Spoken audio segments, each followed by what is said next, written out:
gente, agora que a gente já fez a apresentação e todo mundo já entendeu qual que é o conceito dessa edição do Coisas de Mineiro, a gente vai começar com um bate-papo super gostoso com pessoas que eu admiro muito e que têm trabalhos muito interessantes que valorizam a história de Belo Horizonte, não só da gastronomia, mas também da cidade.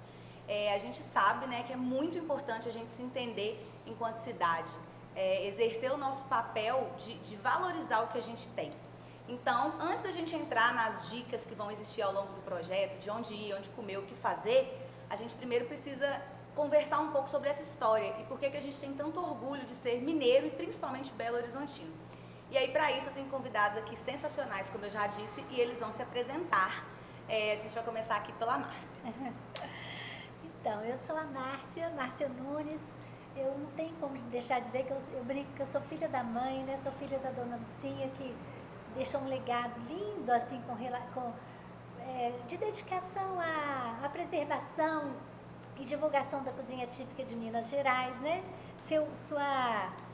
A menina dos olhos do trabalho dela foi Belo Horizonte, né? Onde ela pôde demonstrar, trazer apresentar a cozinha que ela tinha guardada dentro dela, que mostrar ela dentro do cerro era óbvio demais, né?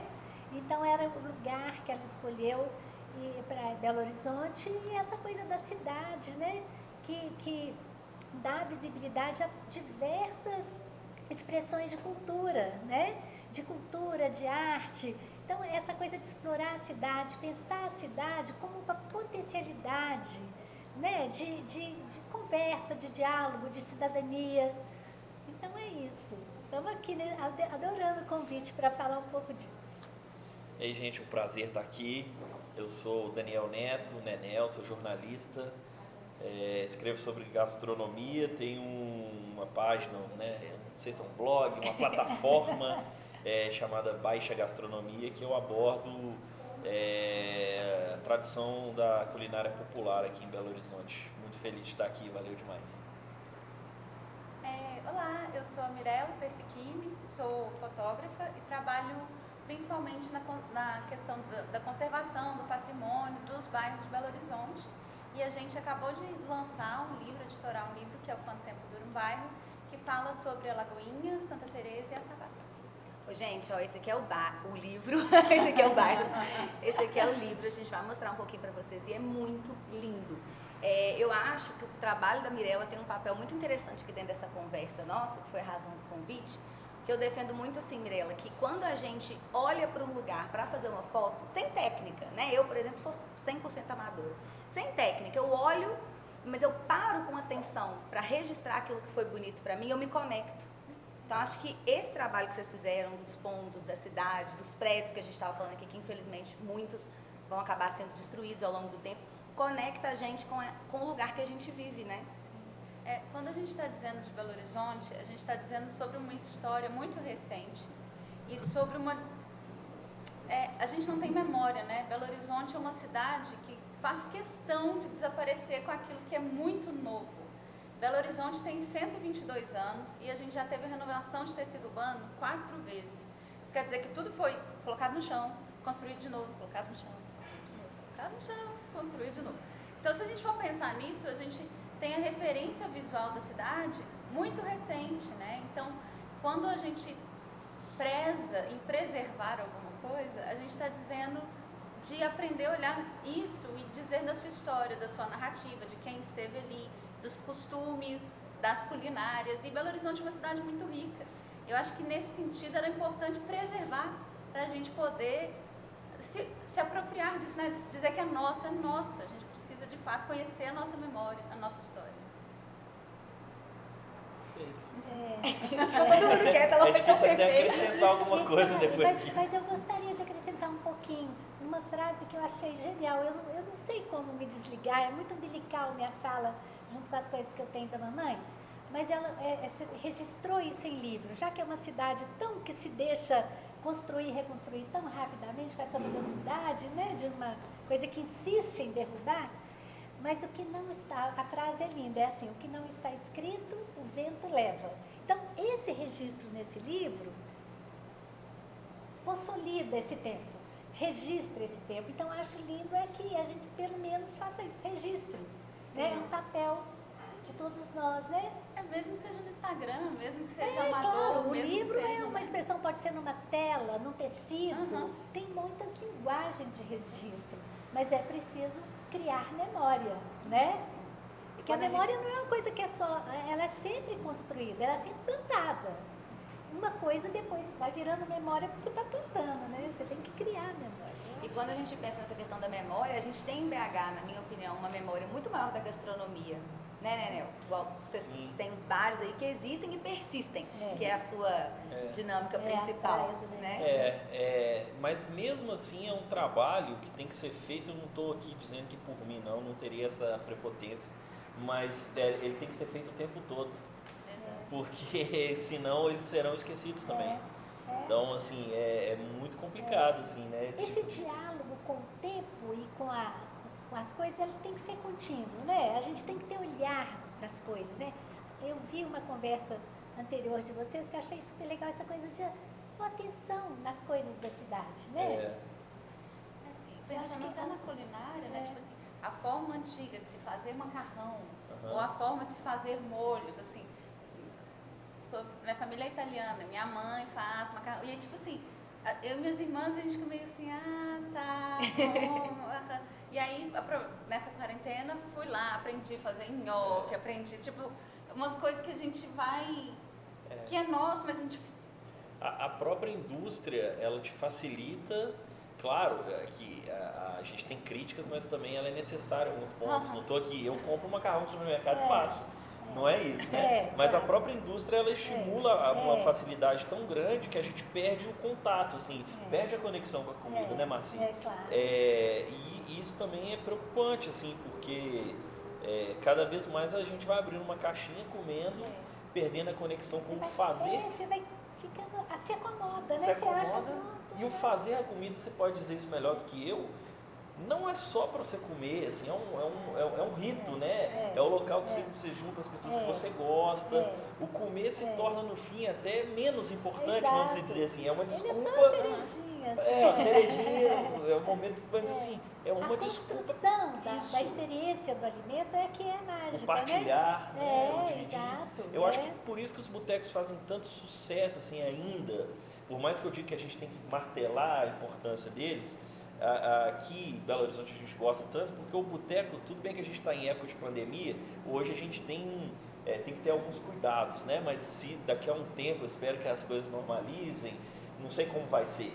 Mas o que a gente sempre gostou foi o de compartilhar no boteco. O boteco é um lugar de compartilhar. O boteco é o lugar da cerveja de 600 ml, que todo mundo divide. É o lugar do tiragosto, que todo mundo Que, divide. aliás, né, uma cerveja da porção. de 600 ml devia ser de litro. Devia ser de litro. Cerveja pequena é um absurdo. 600 é muito pouco.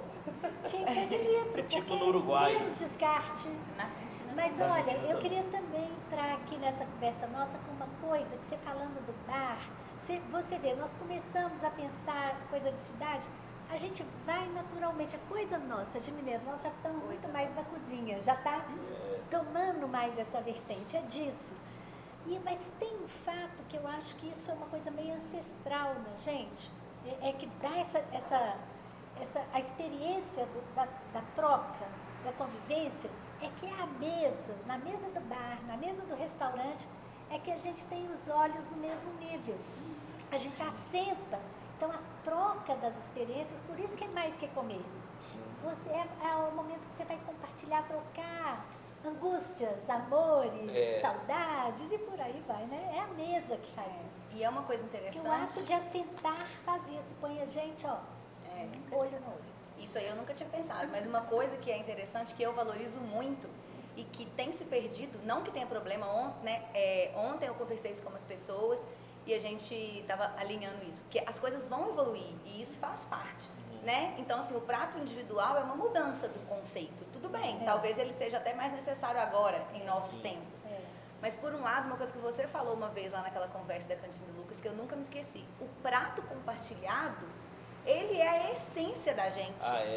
A mesa em família. O velho à la carte desses restaurantes mais antigos. Abundantes, né? Que é abundante e é um local que te abraça, assim, é um local que você vai depois de de uma missa de sétimo dia com a família. Onde você vai, vou vamos lá dividir um filé brasileira lá no Lucas, assim, né? Então eu acho que essa coisa de compartilhar, que pandemia à parte, é óbvio que não dá para tirar mas é só para o meu raciocínio, pandemia à parte é uma coisa que a gente já estava perdendo. Sim. Né? Essa coisa do compartilhar. Estava entrando no individualismo, não que eu não goste, eu sou fã do prato feito, do PF, que é individual, mas também estava ficando cada vez mais. Tem um momento também do compartilhar. Eu vejo muito a coisa do alimento, essa conversa do alimento. Alimento é comunhão.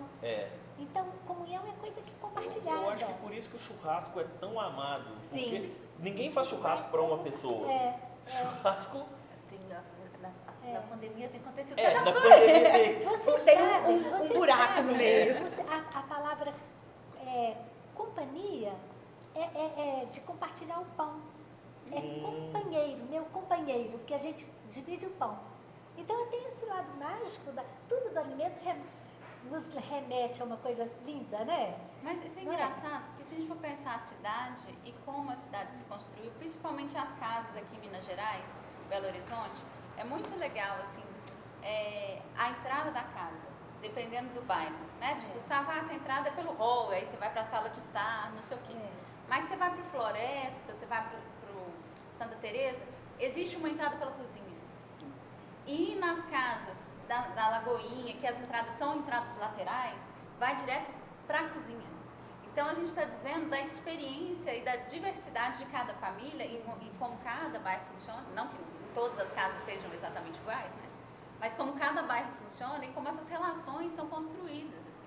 Tipo, a cozinha que antes tinha cozinha de lenha, que você cozinhava um monte de gente, um monte de filha, que sentava, as próprios encontros de família, né? Que não sei como na casa de vocês, mas a minha era na cozinha, ninguém fica na cozinha. Não sei se na sua é assim, mas na minha era assim, nos que eu conheço. Começa na sala e alguém vai buscar uma cerveja. Acabou. Aí chega mais uma pessoa, começa um papo de 2. Aí de repente tem 8, de repente tem Todo as mundo. 30 que estão na festa, estão na cozinha. E isso é uma coisa que eu amei você ter tocado, porque é um dos conceitos que a gente quer trazer no projeto, tanto que vão ter até alguns conteúdos sobre isso. Porque a gente, em Belo Horizonte, a gente criou o conceito de ir ao restaurante, porque primeiro era bar, e aí isso sempre vai existir na nossa história, mas depois a gente criou esse conceito de ir ao restaurante. E na medida em que a gente foi criando isso, a gente perdeu um pouco esse conceito da cozinha de casa, que é a nossa história. E talvez seja um conceito para a gente trazer e recuperar agora, né? Que é o que eu estava brinquei com você hoje. Falei assim, a única coisa boa da pandemia é que minha mãe está cozinhando. Então, assim, a gente recupera esse conceito de voltar a fazer a mesa cheia. Porque a gente não pode aglomerar com todo mundo, mas você pode aglomerar com quem mora com você e ter aquele momento ali de novo. Gente, já teve Natal na minha família, que eram 50 pessoas no Natal.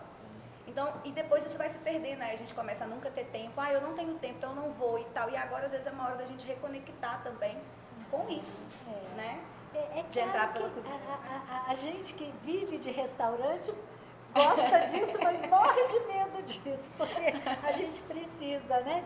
Mas eu entendo, isso é importante, é relevante, é transmissor de cultura, né? De bem-estar. E a pandemia mostrou isso, escancarou isso, né? Todo mundo voltou a aprender os molhos e tudo voltar. E mudou até a concepção do que é a vida em casa. Né? A gente vê que mudou muito. Hoje a gente já tem voltado a cuidar de como está dentro do nosso ambiente. Que a gente antes era... o restaurante cabe dentro disso na socialização, porque senão a gente fica muito no meio só familiar. O bar e o restaurante traz a gente para a diversidade de mundos, de modo de pensar. Isso é muito rico para a cidade, né? E para a economia, né? Para a economia. Porque a gastronomia movimenta fortemente a economia em Belo Horizonte. Exato. É tão forte para Minas, porque tudo em nós transpira comida, né? E onde que vocês demonstram isso para quem vem? É numa mesa de bar, é numa mesa de restaurante.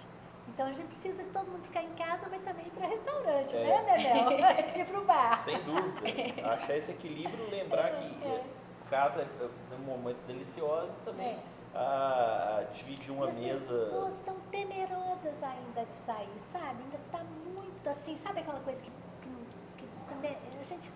a gente fala, vai, o povo vai vir, aí volta, mas é isso, é uma transição agora. Sim. né? Mas BH, sim. Vai persistir sim. Isso, eu acho que a gente vai ficar com essa lição da Amém. persistência e também da possibilidade de readaptar. Exato. Porque quantos bares que nunca sequer imaginavam colocar uma caixa de delivery colocaram? Sim. E você, Tudo tinha um participa self-service, dele. Como é que né? manda comida mineira? O problema da embalagem, a É. couve amarela, o caldo derrama, a canjiquinha, não sei o quê. Mas aí teve um avanço em Uma tudo engenharia. isso. Uma engenharia de embalagem. E você acaba ficando na mão da indústria de novo, É. né? De todo modo. Mas nessa coisa toda, surgiu para mim, como a prosa espontânea vai vindo assim, né? Mas surgiu assim um personagem que a gente ficou mega valorizado, que a gente nunca... Eu faço até uma conexão dele na história, que é a figura do entregador. Como é que você convive agora? Você está dentro da sua casa, você vai fazer, mas você está precisando muito receber aquele que está lá. Sim. Né? E o restaurante, o bar, para mandar, ele precisa do entregador. Então ele ganhou uma exuberância. E no período das minas, né? da exploração do ouro, o tropeiro era fundamental, que era o elo de ligação entre o litoral e as minas, levar, buscar.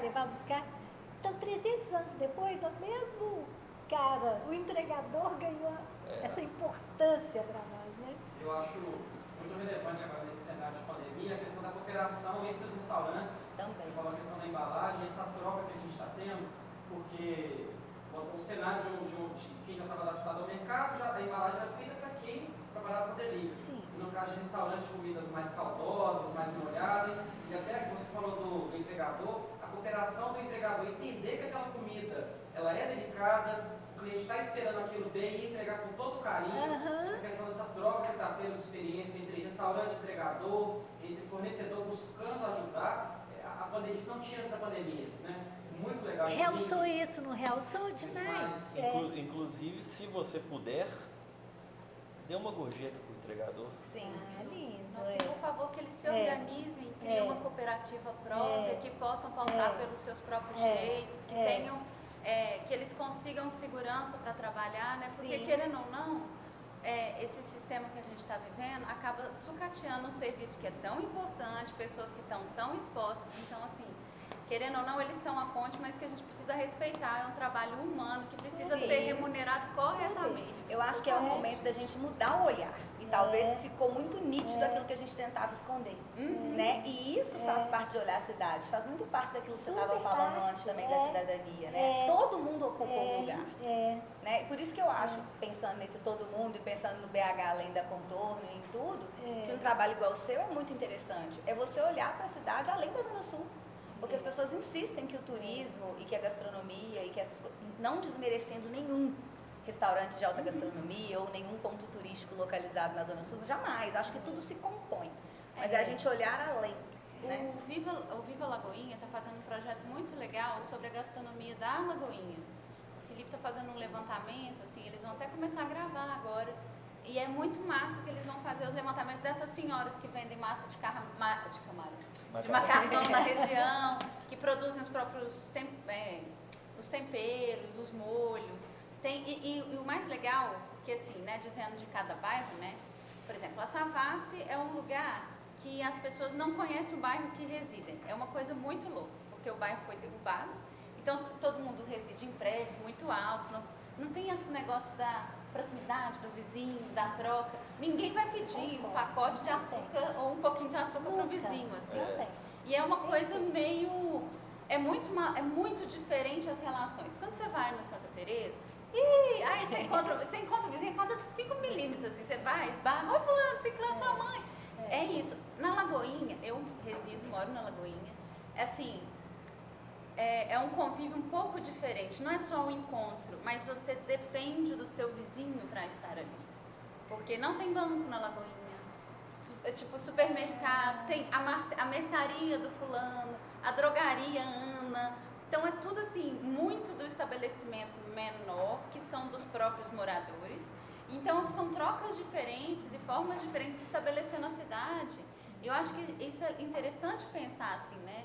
Tipo a Lagoinha, que é bem no centro de Belo Horizonte, e tem uma dinâmica tão diferente do Santa Teresa, que está mais ou menos na mesma distância do centro. A cidade, com essa diversidade toda, ela tem cidades dentro dela, né? Exatamente. Porque a gente estava falando também, pensando, essa cidade, Belo Horizonte hoje é uma grande cidade, né? Mas ela é toda, o mineiro é muito afetivo, muito próximo, muito carinhoso, tem carência disso, né? Inclusive, olha o desespero de fazer assim, ao invés de fazer assim quando vocês chegaram. Eu não aceito. Mas é porque justamente a gente está meio que dentro de montanha, então a gente necessita dessa... Gente, né? essa mulher é uma poesia ambulante. Eu amo. E aí, então a gente estava pensando que a cidade ideal, a verdadeira cidade, onde você pode exercitar a troca, essas conversas, essas diferenças, é uma cidade menor, né? E hoje eu estava me lembrando com esse tema, né? Que Aristóteles, ele tinha um conceito de que a cidade ideal é uma cidade de 5 mil pessoas.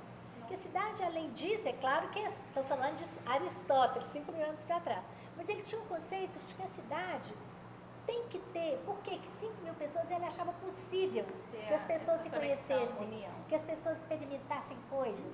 Então, e dentro disso ele tem também uma frase preciosíssima para mim, que fala muito disso que você está dizendo agora: quem não anda não vê o mundo. Então a vida de Santa Teresa, a vida de Lagoinha é muito mais rica que a vida da Savassi, que nós estamos presos lá dentro, sem poder pedir um pouco de sal e de açúcar para o vizinho, que ninguém se conhece nem aceitaria. Bater papo gritando da varanda, gente. Eu moro numa vilinha. Antes da pandemia estourar, a gente fez 2 visitas para autodescrição da cidade. A Anitta, que é a nossa autoescritora, que faz toda a descrição do livro, ela falou assim: olha, não faz sentido eu descrever uma fotografia. Faz sentido essas pessoas visitarem a cidade, escutar o ruído, entender como que é o movimento dos carros, entender a quantidade de gente que passa ali, e entender a profundidade, o tamanho, a dimensão e etc. Aí fomos. Na Savassi, o pessoal ficava puto, dava parada no meio, tipo, sai a passagem. Tipo, tinha gente que foi muito gentil, mas a gente rolou uma hostilidade. Na Lagoinha, aí a gente tem outro problema. Não tem passeio, tem uns degraus, a rua é assim, aí tem uns buracos, tem essa dificuldade, o poder público realmente não chega nesse espaço. Mas em compensação, tipo, quer que tire o cachorro? Sim. Quer que empurra não sei o quê? Você quer que nossa, desculpa o portão, perdão. Então, assim, é a dinâmica de hospitalidade. E a Ana, que foi uma das meninas que estava fazendo a visitação, ela falou assim: meu pai falou para não vir, porque ele estava com muito medo de acontecer alguma coisa comigo. Porque Lagoinha, né? Ainda tem esse estigma, né? E a gente foi subindo, a gente pegou ali Além Paraíba e foi subindo. Aí a gente foi subindo e ela foi ficando assim. Teve um cara que saiu com os cachorros, pra ela brincar com os cachorros, sabe? Que ela escutou. Sim. Falou: ai, que tem cachorro. Aí o cara saiu com os cachorros. Eu conheci uma outra cidade. E é interessante, porque eu, por exemplo, não minto. Eu só pareço ter paciência. Então eu sou a encarnação desse personagem da Savassi. Tipo, que porcaria, não andou e etc. Mas eu me percebo de outra maneira quando eu vou na Lagoinha, quando eu vou no Santa Teresa.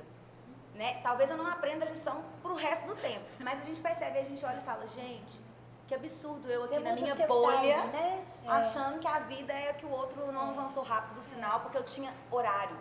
Então, às vezes, é você perceber modos de vida. E nesse momento aí, porque eu acho que é importante a gente ressaltar isso, talvez nesse momento a gente não precisa acabar com o turismo.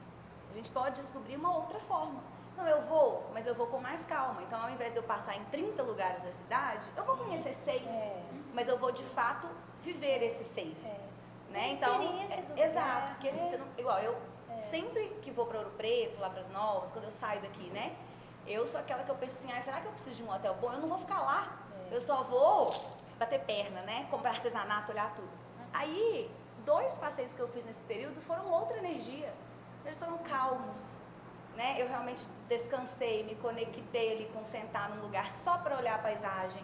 Então, às vezes a gente pode viver Belo Horizonte assim, morando aqui ou sendo um turista. Uma vez eu tive uma dica de hospedagem que você está me fazendo lembrar.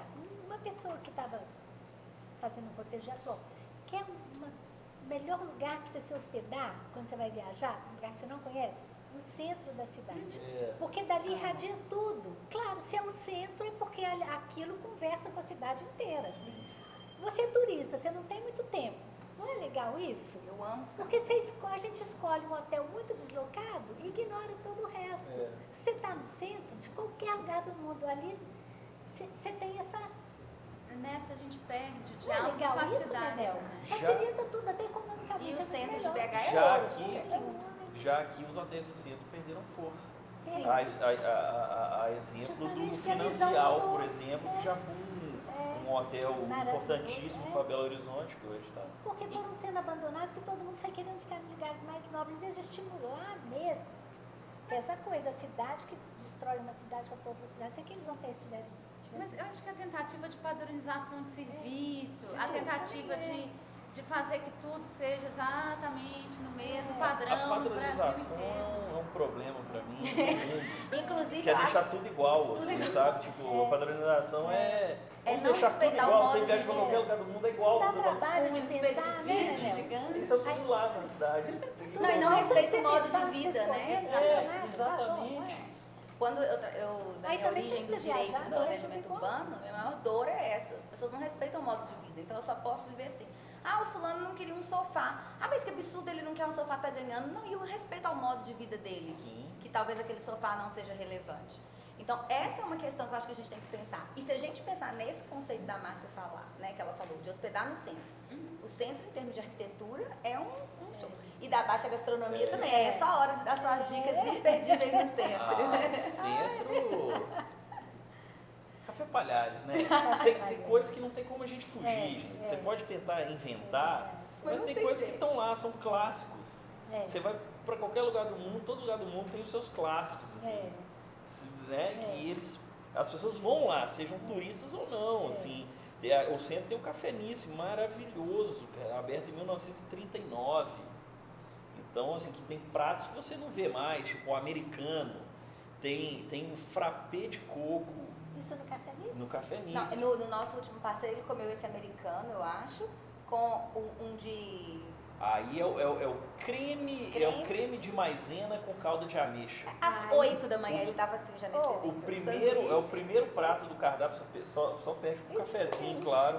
Então, assim, o centro você tem, usando o Café Nice de exemplo, a gente vai perdendo pratos também. Tem pratos que se comiam há mais tempo, que essa coisa da padronização, hoje tudo virou hambúrguer. Nada contra, eu adoro hambúrguer, diga-se de passagem. Mas assim, cara, só tem hambúrguer. Então, assim, cadê as opções que a gente pode ter, assim? Então, assim, pô, é legal demais você entrar num lugar como Nice e poder comer um frappé, beber um frappé de coco, cara, ou tomar um creme de maisena que vai te lembrar sua Olha, avó, Mel, que ela esse fazia. creme de maisena, eu vou te pedir licença para te falar uma coisa que há 1000 anos eu não vejo falar. A vovó, a mãe da mamãe fazia. Viu? Sabe o que ela fazia? É sem graça, em tese é sem graça. Ela fazia uma coisa artística. Fazia uma caldazinha para pôr em cima para dar uma graça. Mas ela levava ao fogo uma faca que virava bravo, vermelho. E fazia um xadrez com a faca quente.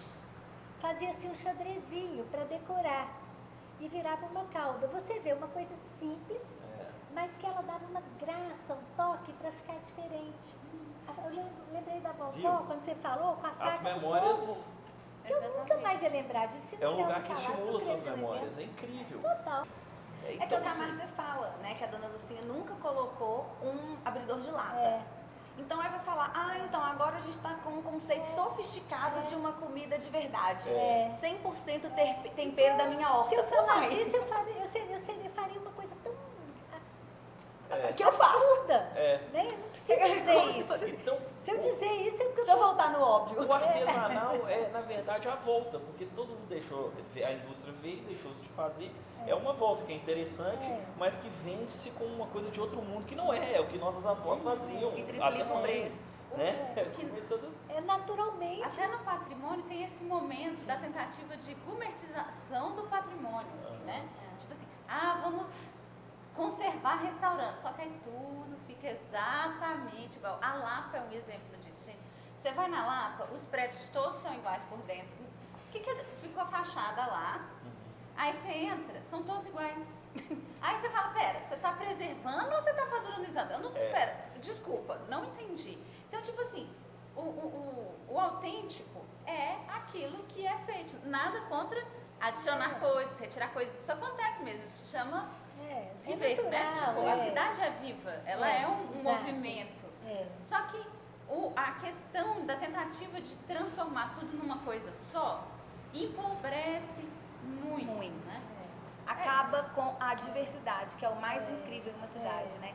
Se a gente for pegar, o brasileiro adora falar de fora, né? Eu vou citar a Colômbia, que eu fui e já vi nas suas fotos que você foi também. Colômbia, Eu querida. amo. Você Um ano tá que eu lá, tava lá. aí você tá numa região moderna, aí você atravessa pro outro lado, é muito tudo rico. antigo, aí a obra de arte tá na rua, É. aí você faz um passeio na Comuna 13 para entender como que uma comunidade conseguiu perder todo o conceito de violência com a educação e tá todo mundo respeitando o modo de vida do outro. E outra. E eu me senti muito mineira lá, que o colombiano é mineiro. Você sabe o que eu... Você foi em Cartagena? Eu fui. Maravilhoso. Gente, Cartagena é Minas Gerais. Eu fiquei Não, chocada. é surreal, é mineira. E Minha tia Medellín- falou, pode ficar aqui, não precisa voltar. Medellín come isso que a gente come aqui, fome que impressionante. Não, que é aquele pão de queso.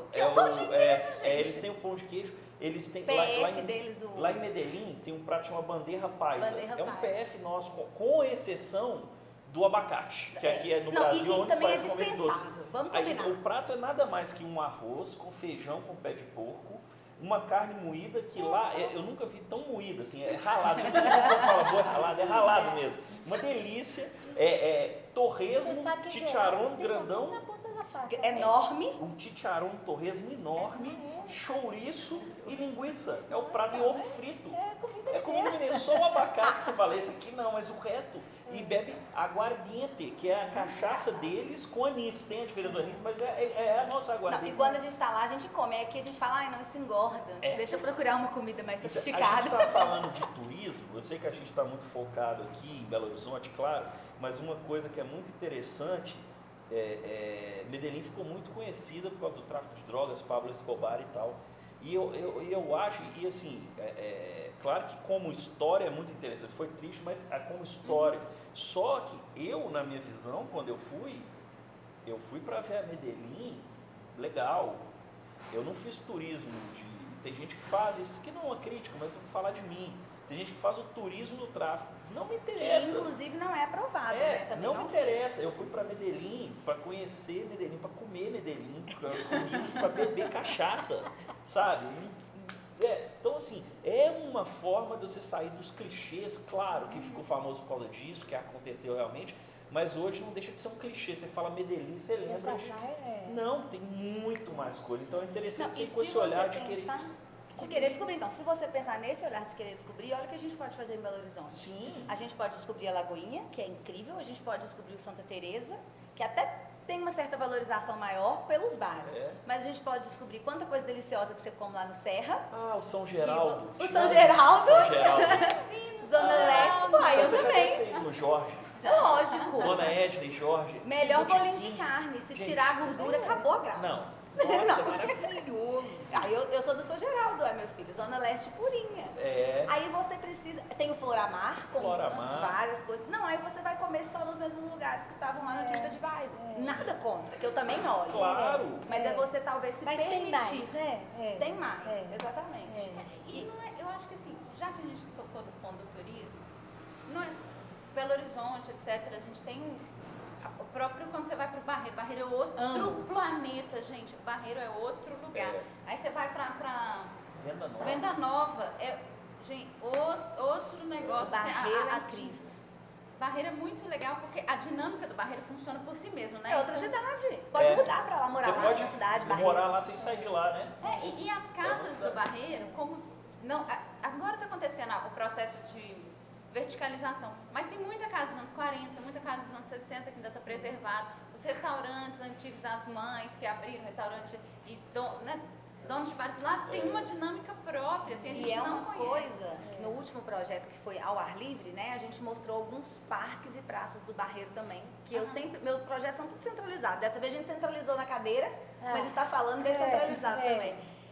Tem lá o Viaduto das Artes, que é uma galeria de arte embaixo do viaduto. A gente vai fazer uma gravação lá, vai ser uma das poucas gravações fora daqui que a gente vai fazer do projeto lá. Você para pra pensar que todas as vezes que eu vou, eu imagino que isso aconteça com o Nenel também, pelo blog, de fato lá, comer lá e mostrar alguma coisa, alguém vira e fala: nossa, que bom, porque as pessoas se comportam Sim. como se o Barreiro não fosse BH. Acontece com Elas, você as também? pessoas se sentem abraçadas, Abraçadas. né? Na hora que a gente É, começa na a hora ficar à que- vontade, acaba dentro.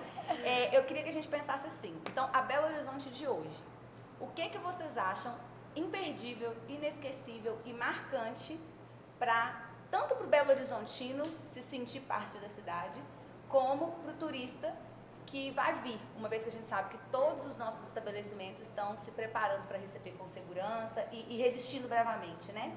O que é imperdível na BH de hoje? Eu vou Mudar pra cá. falar, vá conhecer uma cozinha típica em um restaurante. Tem uma experiência gastronômica de raiz de verdade, né? A Belo Horizonte transpira comida, né? É um dos elementos mais fortes das nossas expressões de cultura, que é diversa demais em tudo, em moda, em música, tudo. Mas como a gente sabe que todo turista, ele não deixa, claro, de ter experiência gastronômica, então eu sugiro uma passadinha no Dona Lucia para comer comida verdadeiramente mineira. O problema é ir embora, aí seu dia acabou, você vai comer tanto, depois você não passa. Mas tem muito mais que isso. Eu estou fazendo uma brincadeira, uma pegadinha, mas com quando licença poética é para falar do restaurante, que tem muita tradição Claro. mesmo, são 30 anos de história. Fizemos 30 anos de portas fechadas. E quando você pensa nisso, né, Márcia, você pensa assim, vai comer o primeiro restaurante, talvez, que capta várias coisas de Minas, né, é o Dona Lucia. Porque tem a gente tem muito essa coisa que eu acho que é legal ressaltar, porque um alimento, ele para ser espelho de uma cultura, ele tem que estar espelhando também o ambiente da cozinha. Sim. Né? E o restaurante é muito harmônico com relação à expressão arquitetônica da Minas colonial e da cozinha de raiz. Então ele traz realmente assim um encantamento, se bem que agora, com a pandemia, está tudo muito renovado para nós. Eu não estou mais trabalhando com buffet, é à la carte, aquela abundância que as pessoas sentiam no restaurante ainda está sendo reconstruída. Sim. É um outro momento, né? Mas é uma experiência com a cozinha, né, de Minas Gerais, de Belo Horizonte, que eu acho, até porque pelo título Cidade Criativa em Gastronomia, então a gente precisa de alguma passadinha num lugar para levar uma memória de uma comida verdadeiramente de raiz. E tem inúmeras aqui, né? E o Nenel não vai falar o Mercado Central. Não, né? Eu não Não, sei. eu ia- Não Nenel pode, que vai. também está no guia turístico da cidade. Eu ia falar no geral, a resposta mais clichê do mundo minha é conhecer os botecos. Acho que quem gosta o mínimo de gastronomia e tal, tem que conhecer os botecos, porque junto com restaurantes, eu penso como Dona Lucinha, como Chapuri, esses restaurantes muito conhecidos de comida mineira, né, que são realmente visitados por turistas, as pessoas vêm conhecer, os botecos também são guardiões da comida mineira, Isso. né? Ah, sim. É lá que você acha aquela vaca atolada, né? aquele fígado com jiló, aquele feijão tropeiro. Então, eu acho que para quem tiver um mínimo de interesse por gastronomia, tem que passar pelos botecos, que também é um local maravilhoso de convívio. E o boteco é um local que me fascina, porque ninguém te julga, ninguém te olha, você pode ir de chinelo, bermuda, você pode ir de terno, de vestido. Até lá, quem vai olhar tá olhando pra cerveja. ninguém Já tem outro amor. Então, assim, eu acho que, eu sei que pode ser um clichê essa resposta, mas ela é real. Boteco. Eu, assim, trouxe a Mirella pra tentar equilibrar a comida, sabe, porque Mirella? você Então, não por sabia favor, das você não nossas fale receitas. restaurante. Tá. Nossa, eu Nem ia se falar- você quiser. Tá bom. Eu ia falar duas experiências, então, que são um pouco mais específicas. Tá. Assistir um jogo do Galo no Orlando. Como que não tem jeito? Não, mas é uma experiência antropológica assistir um jogo do Galo. Eu não sou atleticana, eu não gosto de futebol, mas é uma experiência antropológica. Então, Imagina assim, se fosse, hein? A sua que você deu. tipo, é um negócio assim. É um momento. Eu tenho algumas experiências de ter ido assistir o jogo do Galo lá, que é uma coisa assustadora, de maravilhoso. É uma catarse absoluta de todo mundo que está ali. Vibrante. E outra é descentralizar mesmo, experimentar outros lugares da cidade e caminhar, andar. Ai, lembrei de uma coisa, pode falar? Tem uma coisa que é tradicional de Belo Horizonte, São Paulo também faz isso. Mas eu lembro de criança passar e ver as empenas. E a gente tem esse projeto maravilhoso, que é o Cura, Sim. que está restaurando essa tradição de se fazer grandes empenas. E esse ano vai fazer a maior empena da América Latina de novo, daquela que tinha enorme lá vai ser atualizado, vai fazer uma empena maior ainda. Então, assim, gente, valoriza os artistas. Olha pra cidade. É muito perfeito. Isso aí. Então é isso, gente. Onde que eu olho? É isso, gente. Eu já até me embolei aqui na conversa. Espero que vocês tenham gostado. Continuem acompanhando o projeto. Vai ter um QR Code aqui para você encontrar todos eles no Instagram. E a gente já aproveita para deixar o nosso convite para vir a Belo Horizonte.